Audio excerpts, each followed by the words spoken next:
Hey, we are live. It is the Over Under 95 podcast. We're known as the Bankroll Boys. He's Dan Lifshats. I'm Joe Murray. And the NBA playoffs, a doubleheader, I guess. Is it the playoffs? I actually don't even know now. Is it the playoffs or the play-in, or is it the extended year? I mean, it's the play-in tomorrow, and then the playoffs. We got some series set, not all of them, but we'll go through the likelihood of everything, I guess.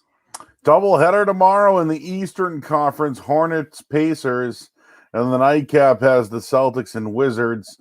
All the other series are set. We got the odds; they're out. So we're going to do an NBA playoff preview. We'll give you the odds for the for who will win the I guess the trophy. I don't know what do they call it now. Larry O'Brien. I don't know what the hell they're going to call it. The Bill Russell Trophy. Yeah, the NBA championship. I mean, I think that's just what we call it, the NBA championship. There we go. So loaded up, people. I see some of you guys already jumping aboard. Feel free to send in your comments. And so how it works is tomorrow night is the Eastern Conference. And then on Wednesday night, they're going to have the Western Conference play-in games. And then Thursday night, they're going to have like a rebound. And then Friday. So I don't think the playoffs actually start till the weekend. I believe May 22nd is the first official game. All right. So today's the 17th. So tomorrow's the 18th, 19th. Okay. Yeah. So maybe Friday or Saturday. Saturday. Yep. Saturday. All right. Cool. Well, let's get it going here. I don't know if you want to start with the play-in games first or actually do the odds of who will win first.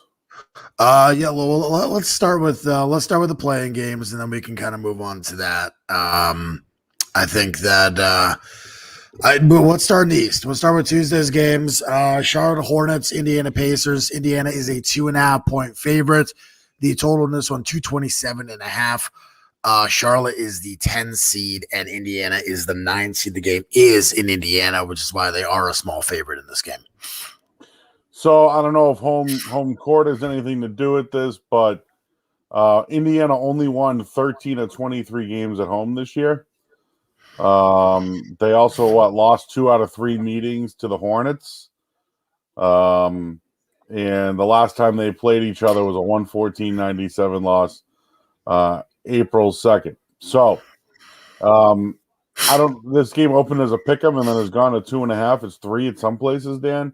Yep. Is it because there's injuries and there's injuries on the Hornets side of things?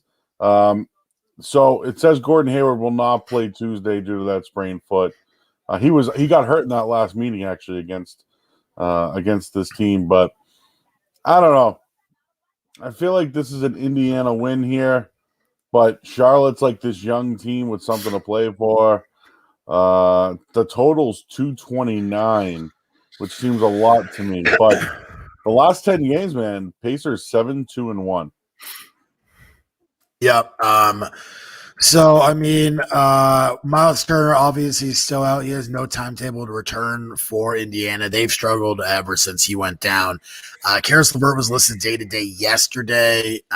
Jeremy Lamb was ruled out for the Tuesday game. And Aaron Holiday was ruled out Sunday. So I don't know what to think about Aaron Holiday. My guess is that there's a chance he will not play tomorrow.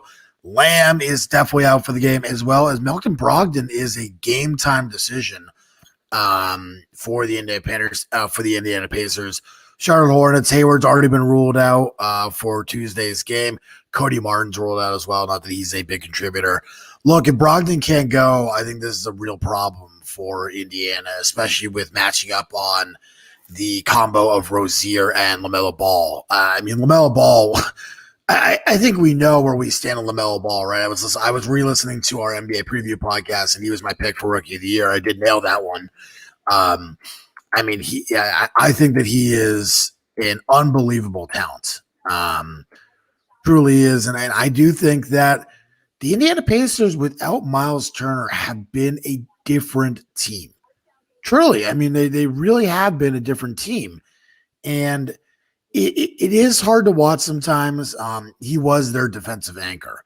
It was very clear where, what happened to the Pacers after Miles Turner. I'll see if I can find the record. After Turner got hurt, what the record was, for the team. I just, you take a look and they've struggled on the stretch. Let's see. He returned for one game, but before that they went 4-2. Then he got hurt again, 4-3, 7-3, and then they started losing 7-5, 8-5, 8-7, 9-7, 9-8, 11-8, 11-10. So they were 12-10 after he was out, which is, I guess, actually not as bad as I honestly thought they were without him. So, I mean, I guess Indiana hasn't missed him too terribly. But the fact is that without him and Brogdon, I mean, this is just a completely different team than, what you saw even early in the season when this team was actually half decent.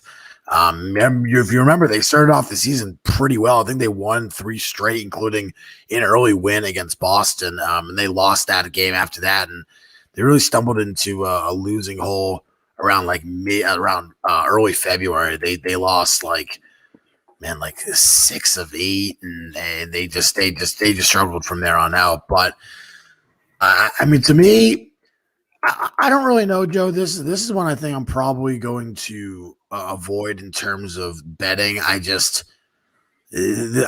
think this is a game that I have any interest in, but I do think that. I think if I'm the Celtics, I'm rooting for Indiana because I feel like I can beat Indiana if I lose to Washington. I feel like I can beat Indiana. I've struggled against, and the Celtics have struggled against Charlotte. So I know they've lost 5 in a row. It's just, that team, man, I don't really want to face them. With Gordon Hayward, without Gordon Hayward, if I'm the Celtics and I want to stay in the playoffs, which I do, I don't want to face them. I don't. I like the Pacers to win this game. I don't know if I'll bet -3, but give me the under. I think the under is going to be the play, and I think there might be some defense played in this. So I like the under. The under is 3-0-1 the last 4 meetings. Charlotte's 1-4 against the spread the last 5 meetings in Indiana. So I like Pacers to win the game, and I'm going under the total. I believe the total right now was 227. Yeah, so I'm going under in that one. Okay. Any PPs in that? No, but that's my pick though. I'm going under there. And then it's Washington and Boston. I kind of looked into this one, Dan, big time. Washington's hot, man. 16-22. They own the series this year against Boston. You probably remember that Valentine's Day game, which was just putrid for the Celtics. Washington's been hot. They're the hotter team. They're 6-4 of the last 10. They're getting a triple-double out of Russell Westbrook. What he's done over the last 3 months is ridiculous, but the last 9 games, dude, he's averaging 27 points a game, 16 assists, and 12 rebounds. Like, it's outstanding. And then Bradley Beal's dealing with a hamstring injury. He scored 25 on Sunday against Charlotte. So they're hot. They're playing well, while Boston is going to counter with Kemba, Fournier, and Tatum. Obviously, they don't have Brown. They're probably going to get Robert Williams back, according to what I read today. So I'm not playing a side on this one. For me, it's under 234.5, and I'm going to PP the under 234.5. Here's why. Under 5. There you go. The under is 5-0 the last 5 meetings between the two teams. In the last 5 meetings overall, the under is 4-1 in those meetings. I'm going to stay away from the side. The Celtics should win this game. It'd be embarrassing if they lose. But I think sometimes, Dan, in the NBA, it really does come down to the best player. We could argue about this all day long. But who's a better player, Jason Tatum or Russell Westbrook? I'm sure all the Tatum people will come out and say he's a better player. But, Westbrook's a superstar in this league. And right now, the way he's playing, Wizards 4-1-1 their last 6 meetings in Boston. 4-1. Yeah, they're 4-1-1 against them overall in their last 6 games. So I like the under in this one. I'm not taking a side. So I mean, if I'm the Celtics tomorrow, I'm trying to lose. I have to be perfectly honest with you. I don't like the Celtics tomorrow, and I don't like the under because I think you're going to see a shitload of offense just because I think that both these teams don't want to win tomorrow. I don't think either. I mean, the Wizards probably have a little bit more desire to win tomorrow. Because I feel the Celtics can beat Indiana or Charlotte on a good day. I feel like they play well, they win that game. That they can win that game. Now, put yourself in a dangerous situation, sure, but you really don't want to face Brooklyn in the first round. I mean, listen, Brooklyn, Kevin Durant's back, James Harden's back, Kyrie Irving's playing. I know they've only had 7-8 games together, whatever it is. The fact is that that's a super team, and if those guys are healthy during the season, they're probably pushing Golden State's record of 75 wins. To be honest with you, I mean, they're pushing that level right there. So obviously they wouldn't be able to do it this season because it's not a full season. I'm just giving you an example of the pace they would probably be on. 75-ish type wins in a season, maybe a little less, but either way, they're right there. And Boston without Jaylen Brown, I mean, even with Jaylen Brown, I don't think they stand a effing chance from what we've seen this year. Without Jaylen Brown and with a banged up Robert Williams, they absolutely don't stand a chance. Robert Williams has really struggled against Joel Embiid and the Sixers this year, but honestly, I don't even think it's a question of who you'd rather face. I'd much rather face Philly in Philly than I would rather face Brooklyn in Brooklyn. I agree with that. It just feels like a disaster. Well, you know what the other thing too is, I agree with you. Like, hey, they tank this game, they win the next one. They're the AC. They play, a team they're familiar with that they've already beaten in the playoffs, right? Yep. I don't like the matchup twice. I mean, they beat twice in the playoffs. The Embiid Tatum matchup, I don't like. And I know that you would think, oh, Tatum won't cover Embiid. Oh, it happened so many times this year. Like it's not good. But yes, who they have a better chance of beating, it's the 76ers over Brooklyn. There's no doubt about that. So we'll see what happens. I'm interested in the strategy on both sides there. You know what I mean? It's kind of like playing. Remember the Warriors with the 1 seed back in the day? Nobody wanted to play them. You know what I mean? So it's kind of like that, Again, I'd much rather be the 8th seed. I would not be surprised if the Celtics come out and just dog it tomorrow. I really wouldn't be. I wouldn't be surprised if the Wizards do the same. We could see a terribly low-scoring game, Joe. We could see a ridiculously paced game because both teams are scoring and neither team wants to win. They're just trying to keep up the pace. I got to be honest with you. I really don't know what to expect in the Celtics game. I want nothing to do with the game, to be perfectly honest with you. I lean Wizards +2, but man, I don't love it. I feel pretty confident in saying the Celtics could beat Indiana at home or Charlotte at home. I feel like they'll win one of these two games. I feel pretty confident they'll get into the playoffs. I think they're probably the second best or the first best team out of these 4 teams. I think you make an argument for the Wizards right now if you really wanted to, the way that, as you said, Russell Westbrook is playing, the way that Bradley Beal is playing, just the way the team is playing as a team. Very few injuries. Denny Avdija, excuse me, I can't even pronounce his name. Denny Avdija. He's out for, I believe, probably the remainder of the playoffs, if not, but he's going to be out a long time. And then Raul Neto is going to be a game-time decision for the Wizards. The Celtics, we just talked about, Robert Williams will be a game-time decision. All signs point towards him playing. However, you never know, man. I mean, this is a guy who's been in and out of the lineup all year. They've managed him. Hey, this is a huge game. He really, really needs to be in there. They're a significantly better team with him than without him. I think that has been very evident this season. But the fact is that if he can't play and he's useless with that toe, he'll be eaten up, especially by Russell Westbrook in the lane. And you really just you can't have that tomorrow. So if you want to win, if you don't want to win, then I hold him out and hold him for the next game. Again, I personally, my personal hope is that the Celtics lose tomorrow. Maybe that's a little selfish of me. I just have no interest in facing Brooklyn. I don't think these guys have an effing chance. Greeny's out there talking about the Celtics, if Kemba Walker comes back healthy, making a deep playoff run. Well, you're not making a deep fucking playoff run if you face the Brooklyn Nets in the first round. That's just the reality of the situation. that team is going to spank your ass. So I just have no interest in dealing with that when Brooklyn turns it on in the fourth quarter and take over that game. So, all right, moving on to the Western Conference play-in. The Spurs, Memphis. I don't have really any juice in this one besides maybe Jay Morant playing. Memphis finished the year 6-4 in their last 10, went 38-34 in the year, went 18-18 at home. The Spurs, man, remember that game against the Celtics? They lost. Tatum had 60. Since then, they are 2-8. They finished the year 33-39. They are not a playoff team, but they're well coached. We know that. They still have DeRozan and guys like that. Now the Grizzlies won the season series. They played 3 times. Spurs won the opening game this year, 133-19. So the more I look at it here, like I kind of lean Memphis for the simple fact that maybe we get to see Jay Morant, who's exciting.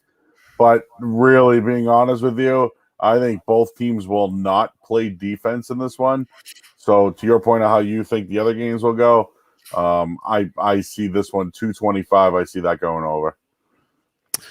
okay, yeah, I mean, listen, this is a game. You just watched the San Antonio Spurs lose to the Suns outright without Chris Paul and Devin Booker. I mean, this is not a good team. They're just not. And people were talking about how good of a job Popovich has done this season.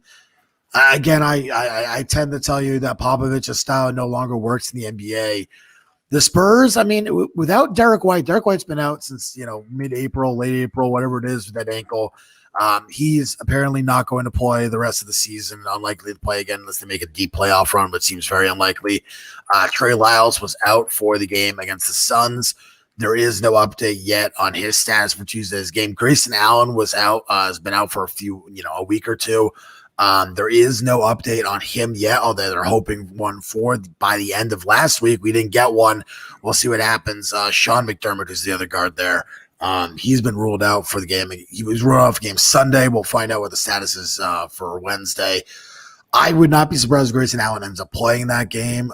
Trey Lyles, I mean, he'll have a couple days, to heal that ankle. Again, neither of these guys are major names. Derek White's the major name out. Look, I can't back the Spurs.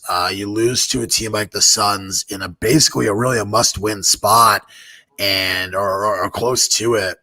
Basically a playoff tune-up game without 2 of their best players, including a guy that some people think is the MVP of the league, which I think is fucking ridiculous, but that's another story for another day. And you can't beat them. To me, it's going to be very, very hard for me to not bet Memphis tonight, on Wednesday. I can't see San Antonio winning this game. That being said, playoff intensity, Popovich angle, the Spurs have won both their game. The Spurs won their game at Memphis earlier this year. I guess it was late December 20th or December 23rd, excuse me, 131-119. But since both games in San Antonio, Memphis has laid the beating on them, 129-112 and 133-102. I think Memphis is a significantly better team. Give me PP Memphis -4. I don't want the Spurs even sniffing this thing. I can't see San Antonio winning this game. They had a chance, to show me something. Show me something in some sort of fight. And on Sunday, and they couldn't do it, which is, man, that's brutal. Let's have some fun with this one. All right, Golden State at the Lakers opens at 6.5. It's now 4.5. Totals 220. Did you know that Golden State is 8-2 against the spread their last 10 games? And the Lakers not good, 4-6 against spread the last 10 games. So it's 4.5. LeBron's going to play. It's a play-in game. Is there any reason for the Lakers to tank this one to fall? Because, I mean, to me, this is a tune-up for them. And you flat out this is a tune-up, and you flat out try to win this game to lock in the 7th seed. I mean, I think I'd prefer to play Denver without Jamal Murray. Your main focus is Jokic. I think you can dispose of Jokic with Anthony Davis. Not saying you're gonna phase him out completely, but I think they don't have a LeBron James stopper, which is really the biggest issue we saw last year. They didn't have someone to stop LeBron, and he ran over them. Marco Porter Jr. has made some strides, some development, but there's still no one on that team who matches up with LeBron defensively or someone even close. I mean, Jokic can, but then you're leaving Davis on an island. There's a massive matchup problem for the Nuggets. And they tanked that game last night. It was very apparent they tanked that game. They had no interest, as did the Clippers, losing to the Thunder, who were 0-10 their last 10, something like that. Had a bit. I think they even like 1-18 or something stupid before that. The only winning was against the fucking Boston Celtics, of course. But I mean, they win the final game of the season. The Clippers tank that game because they don't want to face the Lakers either. Smart move by the Clippers. They end up the 4th seed. Nuggets are the 3 seed.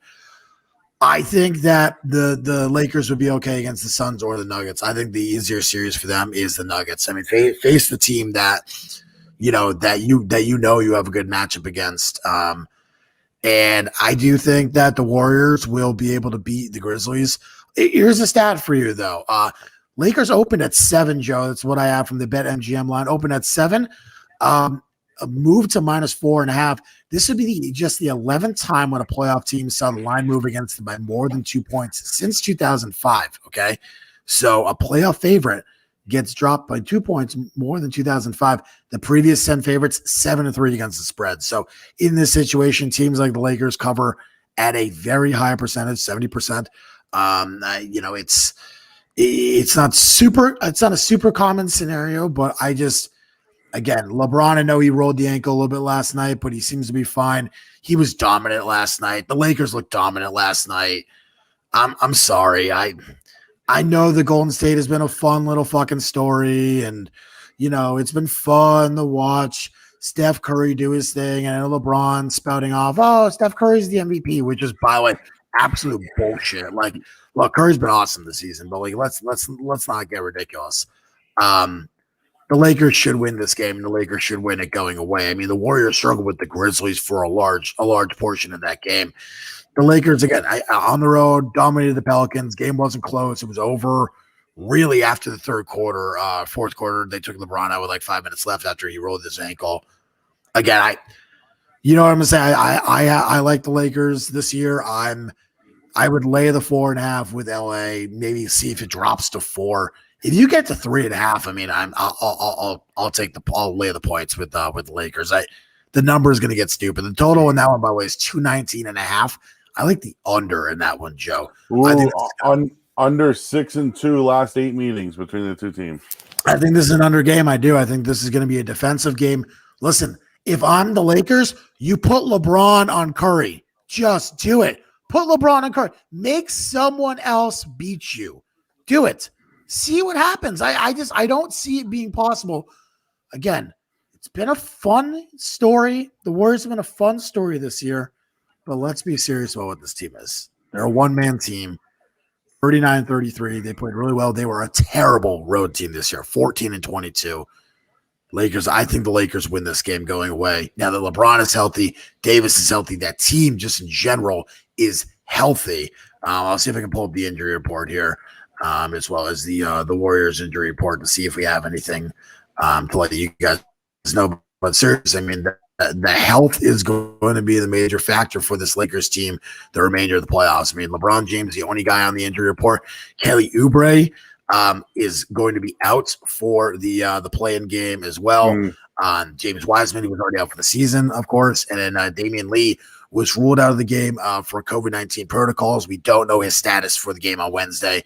I don't see it doesn't sound like Oubre is going to play either. So again, another not major loss, but a decent size loss. It's he's a player. He's a player for the Warriors. So all right, cool. So those are the play-in games that we have odds on now. Obviously, we don't know what the next games are. I did want to just stick with the Western Conference here. The Clippers are going to play the Mavericks This is the bet online odds that I saw. Not sure if anything's changed, but Clippers are heavy favorites at minus 400. And I don't know, man. Like, I think the Clippers are better than the Mavericks. So, are they? Do they win easily? And I'm gonna say no. I can see it going six games, maybe 7. Yeah. And the Luka situation, right? I mean, I don't know, Rondo, Luka. I mean, I don't know. I'm just kind of thinking about it a little bit there. It intrigues me. Yeah. No, I understand that. Well, the spread of the series right now, the Mavs are plus 1.5 games, plus 130. Clippers minus 1.5, minus 175. The over-under in that series is over 5.5. I agree with you. I don't think the Clippers are a great team. I just don't. I think they've been really, really hot the past few weeks, and whatever. So I'm not gonna lay anything, but I very much lean the over 5.5 in this series. It's not going to be a play, but it's something that I very much like. I just the Mavericks match up pretty well against them. They don't have anyone really to cover Porzingis, and I think that is a really big problem. We've seen obviously what Zubac can do, but it's just been the team to me. They don't match up well against Dallas. And I think we saw that last year when Dallas, without Porzingis, really took them to the limit. And Maxi Kleber's day to day, I'm assuming he's going to play. And the Clippers, I believe, outside of Amir Coffey, who has been ruled out for Sunday's game with COVID-19 protocols. I mean, these teams are basically fully healthy, Joe. And yeah, the Clippers have been really, really, fantastic to finish the season. Honestly, they absolutely got hot. They finished the season, went over their win total by half a game, finished 47-25. But the last 10, 4-6. Now again, they tanked that game against the Thunder, so I'm really I can't really crush him for that one. You know what I mean? Let's just call it 5-5. The Mavericks are 7-3. They've been a very good team. They got the 5 seed. They absolutely did not want that 6 seed. So they get that 5 seed, and I mean, they're going to be in a good position here. The Lakers facing the Suns would be something ridiculous. And by the way, I think I screwed that up earlier. The Blazers are the 6th seed. They're facing the Nuggets. Excuse me. So I think it should be mentioned that Kristaps Porzingis is healthy, which is something that he's the unicorn, right? He has been healthy. These two teams met last year in the bubble. Obviously, they won in 6 last year. The Clippers are a different team now. No Doc Rivers, obviously, and what's his name now? Chris Paul's moved on, et cetera, et cetera. So the more I look at it here is they're a different team. Clippers are supposed to be better. I still think it goes 6 games. I'm curious about Paul George, right? Isn't that the story with the Clippers? I'm going to flat out say it. I think Paul George is a great player, potential Hall of Fame type player. He just is a fucking choke artist, man, in the playoffs. Yeah. Yeah, and I apologize earlier for talking about the Lakers facing the Nuggets. I don't know why I got that in my head. Got ahead of yourself. I definitely did. Yeah, no, it would be the Lakers facing the Suns, which again I think they have. I think, and I'm already funny. I've talked to a few people about this. A lot of people are forecasting the Lakers to be the favorites in that series. The Lakers will be the favorite in every series as long as they're healthy. And that might be the first time, I think, in history that a number 2 seed's an underdog. I read somewhere like that. It could be one of the first times that's ever happened. So that's interesting. Look, again, going back to the series price, if you can find like a Mavericks +2 games, I wouldn't mind that play, assuming it's not too juicy. 5 Dimes, obviously no longer allowed in the United States. Their sister site Bet Any Sports has moved off a lot of that stuff, so you can't really bet the same amount of options you used to be able to with 5 Dimes. However, I'm sure there's some PPHs out there and other clone sites that you can bet still, spreads and everything. Mavericks +2 to me is a pretty decent bet. Again, over 5.5 -135. I think that's right around it. You can get +2 games. I think you have to get it under or sorry, probably -140 -150 I'm in that range. curious if Luka has any. Does it reset the technicals in the playoffs? I am not aware of that. He's close. Yeah, I'm not aware of the technical rule with the playoffs. That is something I have no idea about. Because I saw Dwight Howard got his 16th the other day. I'll look it up. I just remember Luka. Luka and Marcus Morris got a beef. Supposedly, Yep. they buried the head. No, it's after all. I'm reading here. Yep, Doncic will have a fresh start when it comes to the playoffs. When it comes to technical fouls, okay. Sitting on 15 since May 2nd. There you go. Okay, well, if I was him, I probably just would have picked up another one so I could sit out a random game. And that would suck for the league, by the way. That's good. That's good. I agree. Listen, look, to me, I think the Clippers are being heavily overvalued in the series. You guys know I felt about them last year. Nothing has really changed with this team. Yes, new coach. You went from Doc Rivers to Ty Lue. Meh. I mean, some people might actually consider that a downgrade. I mean, Doc was terrible last year, to be honest with you, but some people might call that a downgrade. Meh. The Clippers, to me, are just not a team that I take too seriously. I think the Mavericks have a chance of beating them. Honestly, I do. I think the Mavericks have a legitimate chance of beating them. So that's going to be something I have no interest in. No interest in playing is the Clippers series price. What do the Blazers do to stop Nikola Jokic? Obviously, averaged 26 points, 10 rebounds, 8 assists. He's going to be the MVP of the league. I mean, I don't know. You probably go, Cantor at some point on him. It's going to get ugly. Who else? Cantor. I'm just trying to think of who else. Nurkic.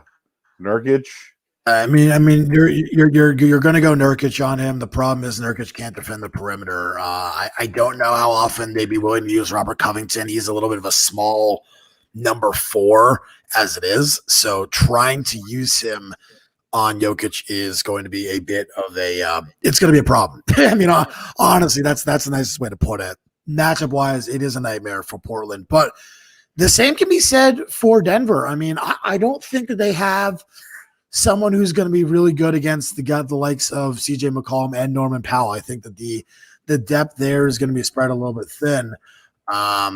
In regards to that, look, I normally I would be all over, Denver in a healthy situation, but Will Barton, Campazzo, Monte Morris, like these are all good guys, and I like Porter Jr. and a player Gordon at the.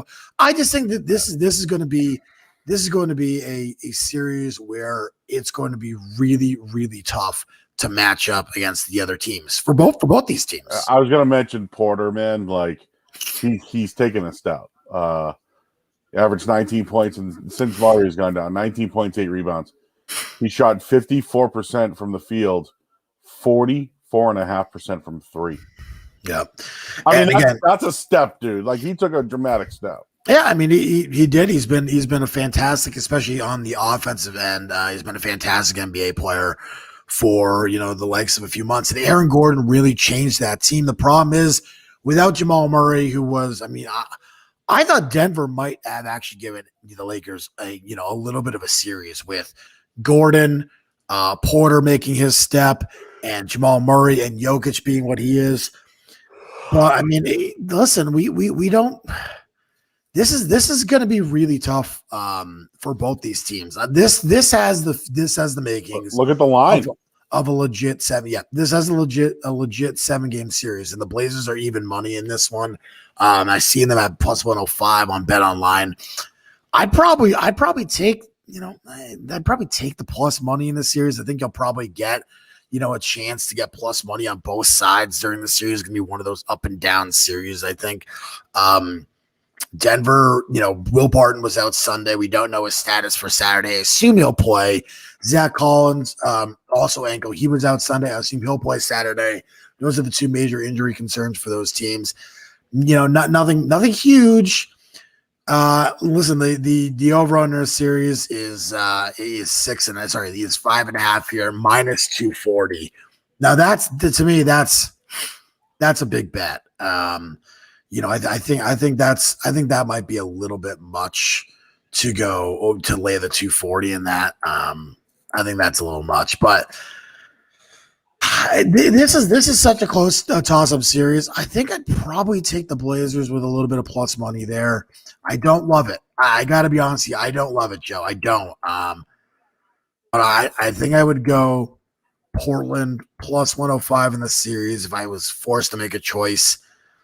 This year, unfortunately, there just aren't a ton of matchups where, the matchups this year are so much tougher than they've been any other year. And whoever Utah faces or whoever Phoenix or Utah faces that isn't the Lakers, I think you'll probably be able to take advantage there. But outside of that, there's really not an easy series in the West that's going to be, easy money. And same thing in the East. Brooklyn's going to dominate whoever is that 8 seed. If the Celtics are that 8 seed, man, they might give Philly a little bit of a fight, maybe. So I'm not ready to go down on that one yet, but listen, I like Portland on that side. Let's dig into the East, Joe. Let's start with the Heat, the Heat Bucks series. Okay, cool. Let's face it, these two teams meet again, right? I think right off the bat, I think the Heat are made for this series. You probably got to put Bam on Giannis. That's probably what I would do. Yep. Maybe, I don't know if you can go bigger at one point, but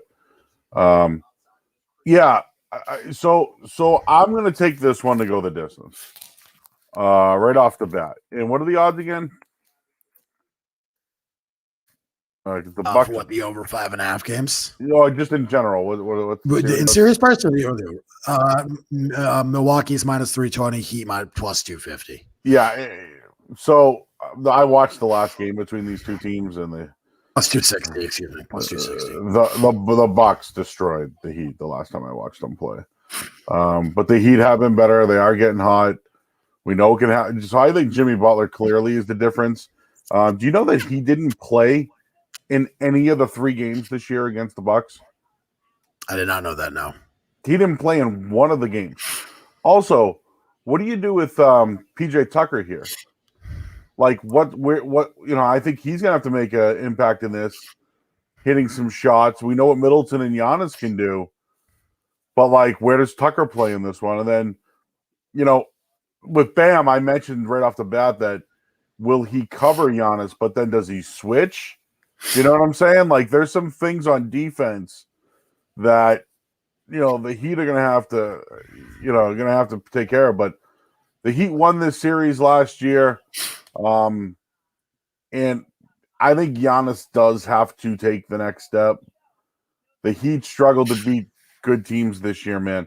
They went 12-21 against teams that finished with winning records this year. Last year, they went 17-14. So, is there potential for an upset here? There is. It's not in a bubble this year. Give me the Bucks in 6. Okay. I am going to disagree with you. To me, this is going to be a very similar series to what we saw last year. Bam Adebayo has been fantastic. I think Butler is going to have yet again another really, really good year or another really, really good playoff series against this team. Now, the question really starts becoming where the depth lies, right? Where is the depth on this team? Is it going to be, is Miami going to get the same similar contributions from Duncan Robinson and Tyler Herro as they did in the last playoff run? And if your answer is no, then I think Miami is going to struggle a little bit more, and it's going to be a longer series. To me, there's one play in this series, and it's this. It's over 5.5 games, minus 140. PP that. So listen, I think Miami is going to Miami is going to win some games in the series. They are. They are. I like Milwaukee as a team better this year than they did last year. I think Jrue Holiday makes a tremendous amount of difference when you're trying to actually guard the perimeter, right? Which is what they didn't have someone to do that last year. That being said, like I like the roster. I do. It's just I feel like Miami again has more depth than they do. If your second unit, if you're Milwaukee, your second unit is Bobby Portis, PJ Tucker, Pat Connaughton, Bryn Forbes, and maybe Jeff Teague, I think you're in serious fucking trouble because, I mean, who are you going to play there? You're going to play Portis probably, and Connaughton, you're going to need to, play another guard. Is Jeff Teague going to get playing time? If PJ Tucker, the impact, what's going to be there? Is he going to play the Andre Iguodala role from last year? It's just, I take a look at this team and say, where the fuck are they getting their depth from? Where? Because that's going to be the problem for me in the series is backing Milwaukee with the depth. Miami Heat, Kendrick Nunn, Goran Dragic, Duncan Robinson, Jimmy Butler, Trevor Ariza, Andre Iguodala, Bam Adebayo, Precious Achiuwa, and Dwayne Dedmon. I mean, they are, again, they're not quite as deep as they were last year, but they still go 8-9 deep. And it's just, this is another team that just, again, Kendrick Nunn kind of took that next step. He supplanted Goran Dragic. Dragic coming off the bench is going to be huge for Miami because he's going to match up against that Milwaukee second unit. There's no one on that unit who's close to the skill-wise that Dragic has. And Andre Iguodala, if they put Iguodala and Tucker out there, cancel each other out offensively, that's fine. I still give the edge to Iguodala defensively. I was big on Iguodala last year. I thought he had his moments against the Celtics and just in the playoffs in general. I think he'll do that again this year. I really do. Duncan Robinson to me has taken another step forward. Again, I think this Milwaukee team is good. The Heat at plus 250 is really, really hard to pass up. I'm going to take a nibble out of that. Sorry, plus 260. I'm going to take a nibble out of the Heat plus 260. Again, Milwaukee to me, this is the worst possible fucking matchup for them. Outside of Brooklyn, I really feel like that Miami is the worst matchup for them. I truly feel that way. Yeah, I mean, listen, if they're down 0-1 early, they could be in panic mode. But I think you mentioned a few things that they got Jrue Holiday and PJ Tucker is going to really help them. It's just two pieces they didn't have a year ago that could be the difference this year. This Hawks Knicks series, dude, I've been looking at it all day long, and obviously the Knicks won. They went 3-0 this year in the regular season. Every game the Hawks blew. Julius Randle, if you didn't know, averaged 37 points a game and 12 rebounds in the series. He's been awesome this year, and he's 58% from the field. That monster. So I'm going to take the Hawks for a couple of reasons. Bogdanovic, Lou Williams, Danilo Gallinari, these are all veteran pieces that, I think that's why they are where they are, but it's going to be the Trae Young show in offense. The Knicks are one of the better defensive teams in the league, led by Tom Thibodeau. And I didn't even mention one name, but it's gonna be what's his name on the offensive side for the Knicks, Julius Randle. It's gonna be him all day. Who's the next guy? Is it RJ Barrett? Is it Alec Burks? It's gonna be old ass Derrick Rose. Like, they need to get another 20-point a game guy. I don't know where they're going to get it with all the defense they're going to play. And I didn't even mention Clint Capella and what he has done this year. He averaged 17 points a game and 17 rebounds. Led the league in rebounds. Led the league in rebounds. Yeah. So, like, in short, he's going to be a problem. Taj Gibson? Like Reggie Bullock? Nope. Sorry. Trey Young is going to go off in this series. He's going to get help by, like I said, Bogdanovich, Lou Williams, and Gallinari. Those guys are going to score. I like the Hawks in 6. I'm going to tend to agree with you on this one. I think everyone loves the Knicks in this series, and there's no question about that. Mitchell Robinson is going to be the question, Joe. Does he come back and play a role in this series? He's progressed on court work. He hasn't been ruled out for the playoffs by according to Ian Begley. If he's part of the series, I think it's a totally different series, because if he isn't, I'm very concerned what Nerlens Noel and Taj Gibson are going to do against Clint Capella. I mean, that is a problem. Nerlens Noel, yeah. And again, I mean, the problem with the Knicks, again, slowest paced team in the NBA. Okay, love your Knicks unders, classic Knicks unders. They are deep. They legitimately have depth, which is for a Knicks team, which is like the first time. And I really, really like their second unit. I really do. Here's the problem. Atlanta's second unit might just be just as good. Lou Williams, Tony Snell, Kevin Huerter, Danilo Gallinari, and Okongwu is your second unit with Atlanta. If there's anyone who has a good second unit can match up with New York, it's them. New York second unit is Derrick Rose, Quickly, Burks, Toppin, and Gibson. I mean, these are some deep teams, man. They are. And if Mitchell Robinson comes back from that injury and can play a factor in this series, I mean, really, this is going to be a really, really fun fucking series to watch. Seriously. I fully believe that the Knicks are going to have to find some secondary scoring.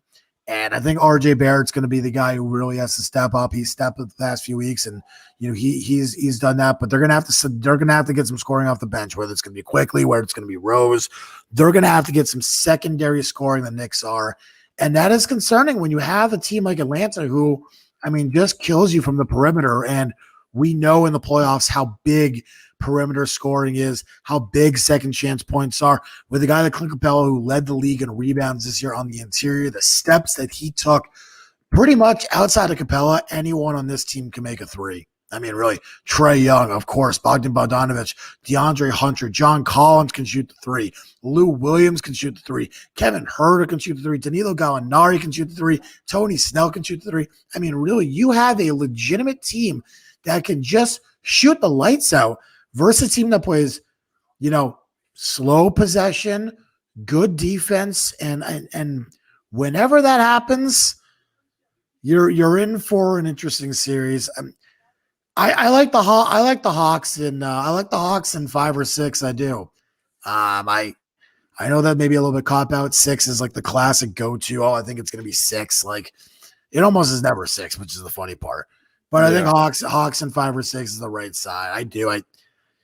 They feel like the Knicks feel like a really, really good team that just is going to have a problem scoring enough points to keep up with the Hawks. And again, I feel like almost this is just one of the worst possible matchups. Like, if it's New York versus Miami first round, I think we're having a totally different discussion. Absolutely. And maybe saying, hey, I think the Knicks are going to roll the series, but New York, Atlanta, I just don't see New York being able to keep up with them, me personally. Both teams are really good stories. Listen, the Knicks, if they lose in the first round, nothing to be ashamed of. Their draft picks have turned out well, and now they could probably get some free agents. Right? I mean, they already got guys who can play defense. They need another scorer, man, like a free agent type scorer. And I think that's what they're missing. I wonder if it would be Jimmy Butler, but I'm not sure him and Tibbs would ever get along, and I doubt Butler would ever leave Miami. So, yeah. But hey, how about again? I think it's gonna be I think Trey Young, dude, is gonna go off in this playoffs. Let's wrap up a few things here, Dan. Before you do that, we have some spreads for Saturday. If you want to quickly discuss the spreads, because I do think they might be for Saturday and Sunday. The Knicks are a 2.5 point favorite at home. Total is 216. We're just talking about that total being really big in the series. Milwaukee is a 6 point favorite on Saturday. Total in that one is 228. The Clippers are a 6.5 point favorite on Sunday. Total in that one is 222. And the Nuggets are a small 2 point favorite against the Blazers on Sunday. The total in that one is 228. Oof. Again, it's far away. We're a week out. I think it's a little bit early to start picking games, but I'm looking to take a bite out of that Miami +6 immediately. Ooh. See, I thought, I was leaning Bucks. I like that Miami +6. I like Bucks. I like Hawks, Clippers, and Nuggets. I think I'm going to take a bite of that Miami +6, and I think I'm going to take a look out of. I'm going to take a look at that over in that the under in the Portland Denver series as well. Who are the officials? Yep, and again this is why making spread bets days out is so tough. And we're doing it for the playing games this week, but for this weekend's games, we'll wait till Saturday. Who are the refs? We got to keep that in there. Will a number 10 seed advance to the NBA playoffs? Yes or no? Yes is +275. So we have the Spurs and the Hornets. No. Okay. Will a number 7 seed not advance to the NBA playoffs? I think it's possible the Celtics don't make the playoffs. I don't think it's likely. I think they will likely win one of these two games. What are the odds on that? -500, no. Yes, +300. So I think it's the Lakers they're messing with, right? The Lakers are going to make the playoffs. Okay, that's what I'm saying. They'd be the number 7 seed, right? Well, if the Lakers beat the Warriors, they'll be the 7th seed. If they lose to the Warriors and then beat the Grizzlies, or the Spurs, will a number 7 seed not advance to the NBA playoffs? Right. They're saying either the Celtics or the Lakers. Either one of those two teams. I would tell you the Celtics. There's a chance that they won't, but I don't think the price is good enough to justify any value or any bet there. Mm-hmm. +300 is enough. All right, conference futures. This is crazy. Odds to win the 2021 Western Conference. Yep. Lakers are the favorite, followed by the Clippers, Jazz, Suns, Nuggets, Mavs. Yep. So for me, I'd take the Lakers, 12-5. And then the East. I think we already both agree on this one. Brooklyn is the favorite, 20. Okay, yeah. So Brooklyn and the Lakers are what's projected. 76ers, then Bucks, then Heat, then Hawks. So listen, I mean, out of the East, I'm not touching anything but Brooklyn. If you want to sprinkle some Philadelphia, I think it's a little late. I think the price is gone. I think that would be the only other team I would potentially sprinkle maybe a little bit on. Maybe Miami a little bit. I have no interest in Milwaukee, the Celtics, the Hawks, the Pacers, the Wizards, and the Knicks. None of that crap. I have none of that. And to me, the Nets -120 is about the best bet that you will find. -105, I guess on Bet Online. -105 is the best bet you can bet on that you will find. Let me see what we have. For conference winner on DraftKings here. Brooklyn. Wow, Brooklyn is +120. Wow. Yeah, Brooklyn +120 would be an absolute hammer job to me. So, I mean, that's that. The Lakers on DraftKings are +200 to win the West. I think you'll find a better price elsewhere. There's better prices line shop. Joe, I don't know how you feel. To me, it's health. Health obviously being a factor. It's Lakers and Nets. Is there anyone that you think that can come out of the East other than Brooklyn? Honestly, no. Again, I know we mentioned this on our Saturday show, but I have money on Brooklyn. I have money on the Lakers. If I was to put any other money on a team, it would be Utah. That's it. Yep. And I'm not. Yep. I'm not putting any money on another team. So that's that. And then it comes down to who's going to win it. I already told you. I have actually. I don't know what happened. One night I got a little crazy, and I just started betting Brooklyn like crazy.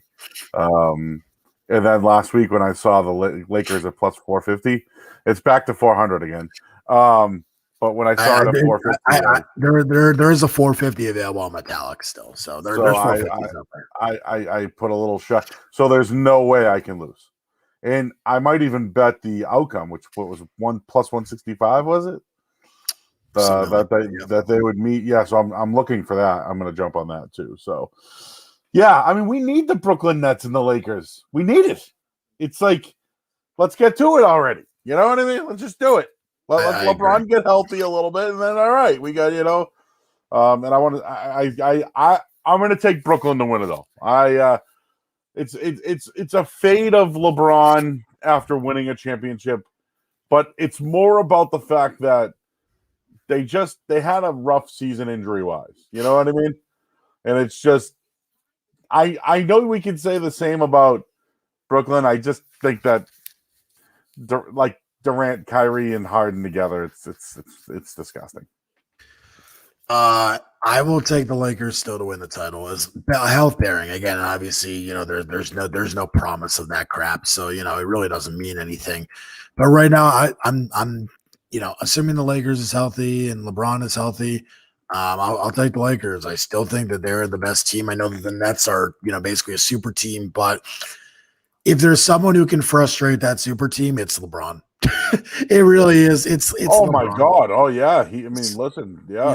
You know what I mean? He's backing Kyrie in the post, and then Durant has a struggle and everyone craps all over him, and then typical James Harden in a playoff, you know what I mean? Yep. So oh yeah, it could all come to light for sure. And hey, whoever wins, I win money. So I'm very happy on this one. Anything else in the NBA here? I mean, again, I'm just going to suggest this is a game-by-game thing.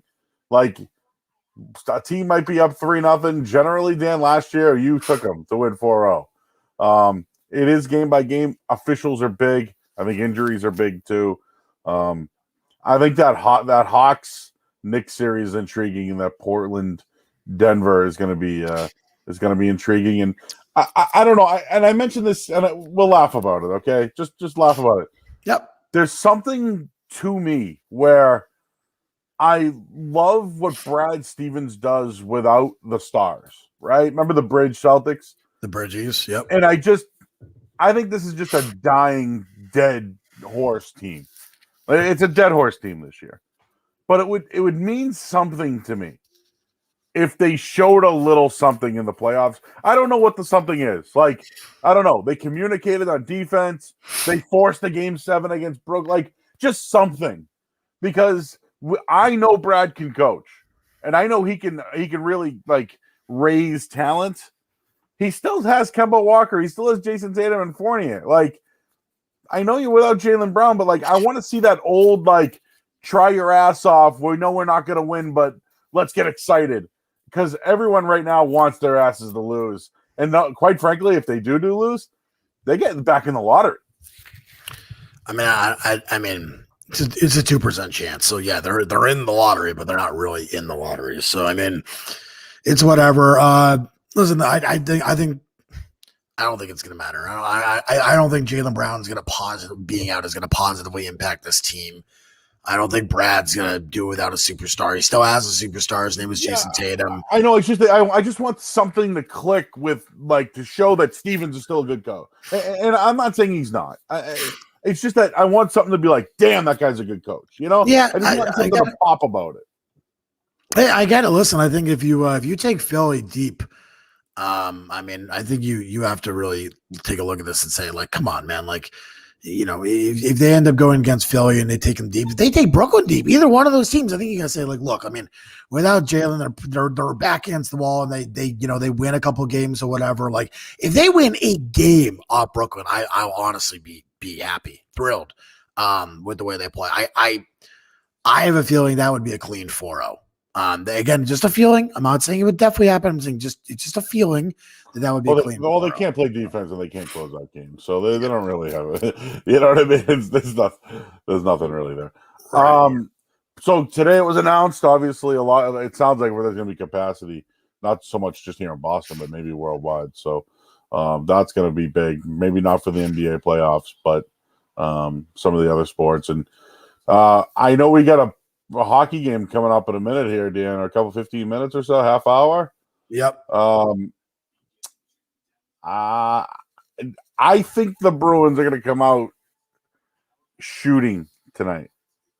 The total's 5.5. I think I feel an over in tonight's game.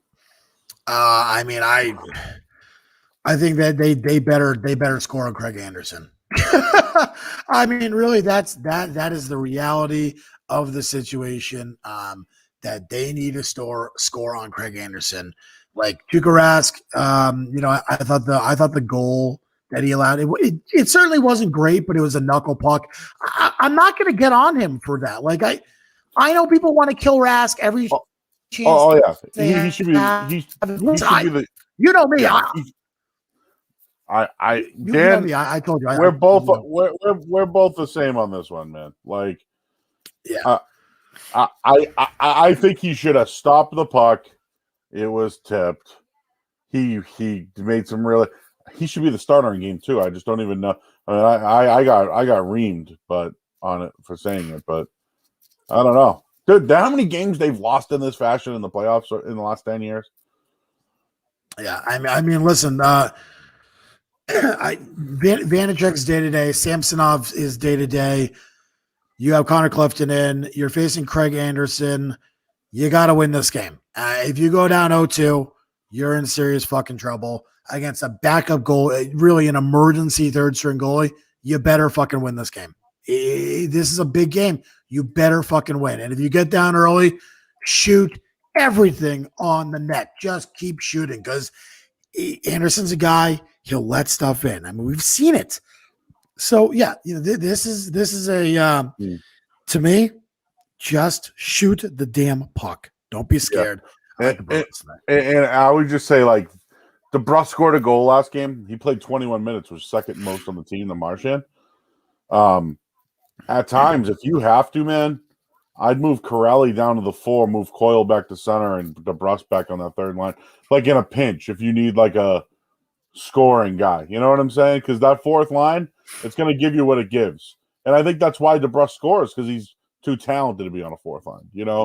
So, I don't know. Whatever. I agree with you. Get the shots on net. I think they'll win. It'll be 1-1 going back to Boston, and then I'm interested to see what the odds are.